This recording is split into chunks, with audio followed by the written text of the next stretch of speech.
Bonjour, aujourd'hui je vais vous parler de l'enjeu du taux de suicide lié à la maladie mentale. J'ai choisi ce sujet-là parce que c'est pas un sujet qu'on parle vraiment tous les jours. C'est considéré comme un sujet sensible, comme un tabou. À mon avis, on devrait beaucoup plus s'y intéresser. On l'oublie souvent, mais c'est des personnes comme nous qui ressentent des émotions comme nous et même parfois beaucoup plus fortes que ce qu'on ressent. C'est pour ça qu'on devrait plus s'y intéresser. Les personnes atteintes de maladies mentales sont beaucoup plus vulnérables au suicide. En effet, au Canada, plus de 80% des personnes décédées au suicide sont porteuses d'au moins une maladie mentale.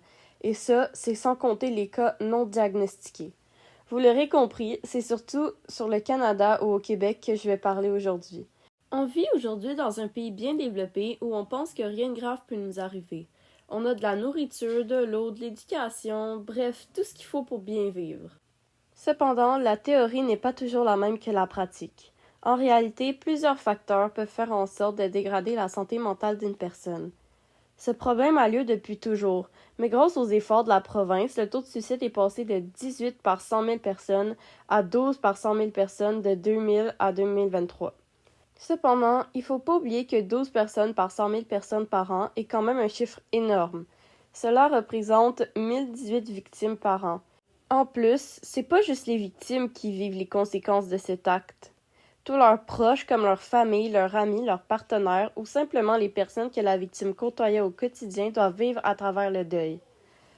On aimerait bien pouvoir éviter ce scénario, mais la plupart des victimes n'obtiendront jamais l'aide professionnelle pour les aider dans cette période difficile. Bon, avant tout, il faut parler des principales causes du suicide chez les personnes atteintes de maladies mentales. Les premières et principales causes sont les préjugés. En tant que société, nous avons tous déjà entendu des affirmations pas très positives sur certaines maladies. Il y en a des plus courantes, comme les personnes schizophrènes sont violentes, les personnes dépressives sont juste paresseuses, les personnes anxieuses sont faibles, et les personnes bipolaires veulent simplement attirer l'attention. Bien sûr, tout ça c'est faux, mais plusieurs personnes y croient vraiment et ça donne une mauvaise image des maladies mentales. La vérité est que ce sont des maladies qui affectent gravement les personnes atteintes, un peu comme le cancer. Pourquoi est-il acceptable de traiter certaines maladies comme des erreurs de la nature alors que d'autres sont traitées correctement? Ce genre de traitement peut mener à l'isolation, l'anxiété et même la peur d'aller chercher de l'aide, menant donc à plus de suicides. La deuxième cause est simplement le manque de soins disponibles. En effet, il y a peu de place dans la section psychiatrique des hôpitaux ici. Des difficultés à obtenir des soins en santé mentale à l'hôpital de Granby ainsi qu'à l'Hôtel de Dieu de Sherbrooke ont été reportés. Ces cas sont délicats, car une personne déjà souffrante, mise en attente aux urgences, pourrait blesser une autre personne ou elle-même. À cause de ce manque de place, certains patients ont été en attente d'hébergement pendant plusieurs mois. C'est pas compliqué de constater que ce laps de temps permettrait largement aux patients de se blesser soi-même ou pire. Laisser les victimes à eux-mêmes, c'est laisser leur état s'aggraver sans rien faire. Alors, qu'est-ce qu'il faudrait faire? Tout d'abord, il faudrait que le gouvernement renforce le droit aux soins.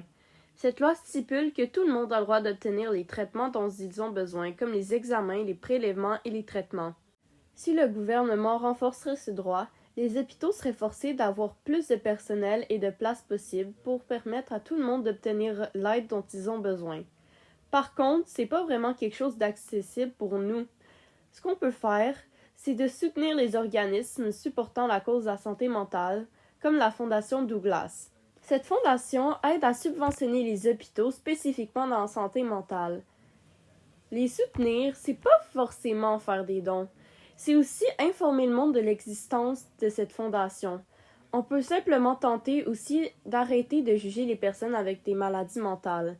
Ce simple geste de ne pas dévisager quelqu'un qui a clairement de la difficulté peut grandement aider la personne. En résumé, le taux de suicide lié à la maladie mentale est souvent causé par les préjugés qu'on peut avoir, ainsi que par les manques de soins disponibles dans les hôpitaux.